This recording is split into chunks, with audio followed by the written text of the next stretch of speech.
Today, Apple is one of the most valuable companies in history. Its products sit in the pockets of billions of people. Its logo is recognized in almost every country on Earth. And at its peak, the company was worth more than $3 trillion. But just a few decades ago, this global giant was on the verge of disappearing. In 1997, Apple was losing over $1 million every single day. Sales were collapsing. Investors had lost faith. Industry experts predicted bankruptcy. Some believed the company had only weeks before it ran out of cash. Then something happened that no one saw coming.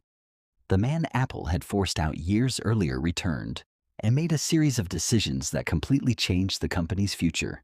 This is the incredible story of how Apple went from the brink of bankruptcy to building one of the greatest business empires the world has ever seen.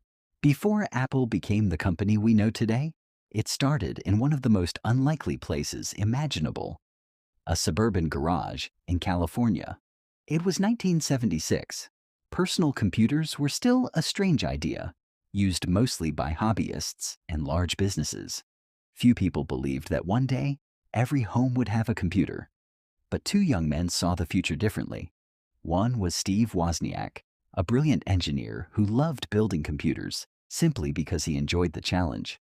The other was Steve Jobs, a visionary with an extraordinary talent for seeing not just what technology could do, but what people would want. Together, they founded Apple Computer with a simple mission: make computers powerful enough for anyone to use.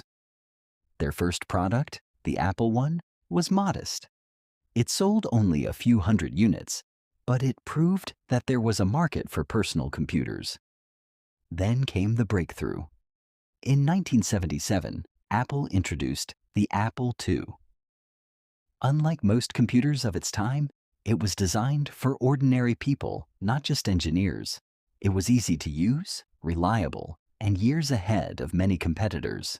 The Apple II became a massive success. Sales exploded. Investors rushed in. By 1980, Apple had gone public in one of the biggest stock market debuts of its era, instantly creating hundreds of millionaires and turning Steve Jobs into one of the youngest self-made millionaires in history. For a while, it seemed like Apple couldn't lose. The company had become one of the fastest-growing businesses in America, and many believed it would dominate the future of personal computing. But success has a way of hiding problems. Behind the scenes, tensions were growing. Internal conflicts were beginning to divide the company, and the decisions made over the next few years would push Apple toward the biggest crisis in its history. By the early 1980s, Apple was one of the hottest companies in the world. The success of the Apple II had transformed a small startup into a technology powerhouse. But inside the company, success brought something far more dangerous than competition. It brought conflict. Steve Jobs was known for his relentless drive and perfectionism. He demanded excellence from everyone around him, but his intense management style also created growing tension within Apple's leadership. In 1983, Apple hired John Sculley, the former president of Pepsi, hoping his business experience would help guide the company's rapid growth. Jobs famously convinced him to join with a question that became legendary. Do you want to sell sugar water for the rest of your life? Or do you want to come with me and change the world? At first, the partnership seemed promising, but it didn't last. Jobs wanted to move fast, take risks, and build revolutionary products. Sculley believed Apple needed stability, discipline, and careful management. Their visions for the company's future couldn't have been more different. The conflict eventually reached Apple's board of directors. In 1985, after months of internal power struggles, the board sided with Sculley. Steve Jobs, the man who had co-founded Apple just 9 years earlier, was stripped of his responsibilities and left the company he helped create. It was a shocking moment. Apple's visionary founder was gone. Without Jobs, Apple continued releasing new computers. But something had changed. Instead of focusing on a few groundbreaking products, the company created an increasingly confusing lineup of models. Customers struggled to understand the differences. Costs rose, and Apple's identity became less clear. Meanwhile, competitors were moving faster than ever. Microsoft's Windows operating system spread rapidly across cheaper personal computers made by dozens of manufacturers. Consumers could buy machines with similar capabilities at much lower prices, and Apple's share of the market began to shrink.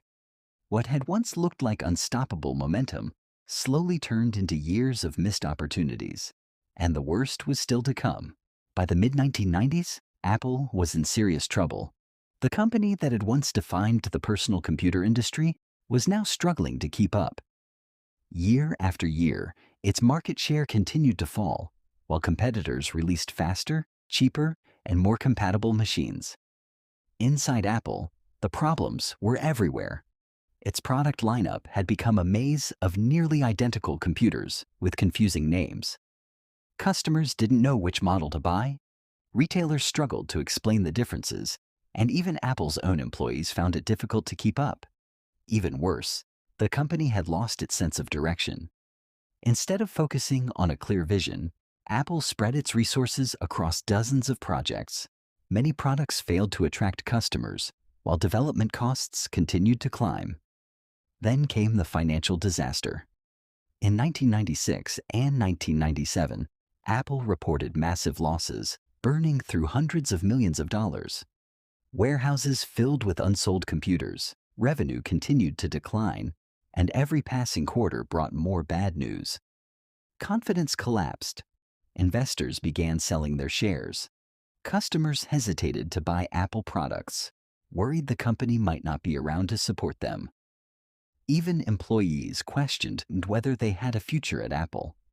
The media didn't hold back. Newspapers and technology analysts openly debated whether Apple was nearing bankruptcy.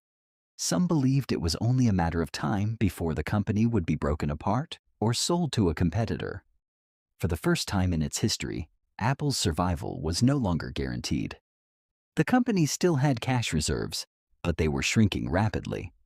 Without a major change in strategy, many believed Apple was running out of time. It seemed impossible to imagine that this struggling computer maker would one day become the most valuable company in the world. But behind the scenes, Apple was about to make one of the most important decisions in its history. The company turned to the very person it had forced out more than a decade earlier. Steve Jobs was coming home. In late 1996, Apple made a decision that would change the course of its history. The company announced it was acquiring Next, a computer company founded by none other than Steve Jobs after he left Apple in 1985. While the deal was primarily about Next's advanced software technology, it also brought Jobs back to the company he had once been forced to leave. At first, he returned only as an advisor, but Apple's problems continued to grow. The company cycled through leadership, morale was at an all-time low, and there was still no clear strategy for survival. Just months later, Steve Jobs was named Apple's interim CEO. Many people doubted he could save the company. Apple was losing money, its reputation had faded, and competitors seemed years ahead. Jobs saw the problem differently. He believed Apple wasn't failing because it lacked talented people. It was failing because it had lost focus. One of his first moves was brutally simple. He canceled dozens of products and projects that were draining the company's resources. Instead of trying to build everything for everyone, Apple would concentrate on making a small number of exceptional products. It was a risky decision.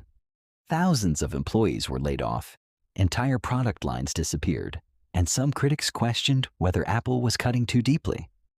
But Jobs believed simplicity was Apple's greatest strength. Then came one of the most surprising moments in technology history. At the 1997 Macworld Expo, Steve Jobs announced that Microsoft, the very company Apple had been battling for years, would invest $150 million in Apple and continue developing Microsoft Office for the Mac. The audience was stunned. Some even booed when Microsoft's logo appeared on the giant screen behind Jobs. But the partnership wasn't about friendship. It was about survival. The investment gave Apple much-needed confidence in the eyes of investors and customers. More importantly, It signaled that Apple wasn't disappearing anytime soon. For the first time in years, there was hope. But hope alone wouldn't save Apple. To survive, the company still needed a product that could remind the world why Apple mattered in the first place. Steve Jobs knew that saving Apple wasn't just about cutting costs. The company needed to build products that people didn't just want, they had to love them. In 1998, Apple introduced the iMac. Unlike the dull beige computers that dominated the market, the iMac featured a colorful, transparent design that immediately stood out. It wasn't just a computer, it was a statement that Apple was thinking differently again. Customers responded almost instantly. The iMac became one of the best-selling personal computers of its time, generating billions in revenue and proving that Apple could still innovate. But Jobs wasn't finished. In 2001, Apple unveiled the iPod. At a time when digital music players were complicated and limited, the iPod offered something remarkably simple. Thousands of songs in your pocket, combined with an easy-to-use interface. Paired with iTunes, it completely transformed the way people bought and listened to music. The iPod wasn't just a hit, it became a cultural phenomenon. Millions of people who had never owned an Apple product suddenly found themselves carrying one every day. That same year, Apple opened its first retail stores. Many analysts predicted the stores would fail. They argued that customers wouldn't buy computers directly from a single brand. Once again, Apple proved the critics wrong. The stores became some of the most profitable retail locations in the world, giving customers a unique experience that competitors struggled to match. With every successful product, Apple's reputation grew stronger. The company was no longer fighting to survive. It was beginning to lead the industry once again. Yet the biggest breakthrough was still ahead. In just a few years, Apple would introduce a device that wouldn't just save the company. It would change the world forever. By the mid-2000s, Apple had already staged one of the greatest comebacks in business history. But Steve Jobs wasn't interested in simply making better computers. He wanted Apple to reinvent entire industries. That opportunity arrived in 2007. When Steve Jobs walked onto the stage to introduce the iPhone, few people realized they were witnessing the beginning of a new era. At the time, smartphones were mostly designed for business users. They had physical keyboards, complicated software, and limited internet capabilities. The iPhone changed everything. It combined a phone, a music player, and a full internet browser into a single device with a touchscreen that felt years ahead of its time. Competitors underestimated it. Many believed it was too expensive and too risky. They were wrong. Millions of customers embraced the iPhone, and within a few years, it became one of the best-selling consumer products in history. Apple didn't stop there. In 2008, it launched the App Store, allowing developers around the world to create software for the iPhone. Soon after came the iPad, followed by products like the Apple Watch and AirPods, expanding Apple's ecosystem even further. What made Apple's strategy so powerful wasn't just its hardware. It was the seamless experience. The iPhone, Mac, iPad, Apple Watch, AirPods, and Apple's growing lineup of services were all designed to work together. The more Apple products customers owned, the more valuable the ecosystem became. This approach created extraordinary customer loyalty and generated billions of dollars in recurring revenue. The company that had once struggled to survive was now setting the standard for the entire technology industry. Over the following years, Apple's value climbed higher and higher, eventually surpassing an astonishing $3 trillion. It was a transformation that few could have imagined back in 1997, when bankruptcy seemed like the most likely outcome. Apple hadn't just survived. It had built one of the greatest business empires in history. Apple's story isn't just about technology. It's a story about vision, leadership, and the courage to make difficult decisions when everything seems lost. In the late 1990s, Apple wasn't expected to survive. The company was losing money, struggling to compete, and many believed its best days were already behind it. But instead of trying to be everything to everyone, Apple chose a different path. It simplified, it focused, and it doubled down on innovation. Those decisions didn't just save the company, they transformed it into one of the most valuable businesses the world has ever seen. Today, billions of people use Apple products every day, but it's easy to forget how close the company came to disappearing forever. Sometimes the difference between failure and extraordinary success isn't a lack of talent or resources. It's having the courage to rethink everything before it's too late. And that's the hidden empire behind Apple. If you enjoyed this story, don't forget to like the video, subscribe to Hidden Empires, and turn on notifications so you never miss the next documentary uncovering the rise, fall, and hidden strategies behind the world's biggest companies. Thanks for watching, and I'll see you in the next story. Don't forget to subscribe us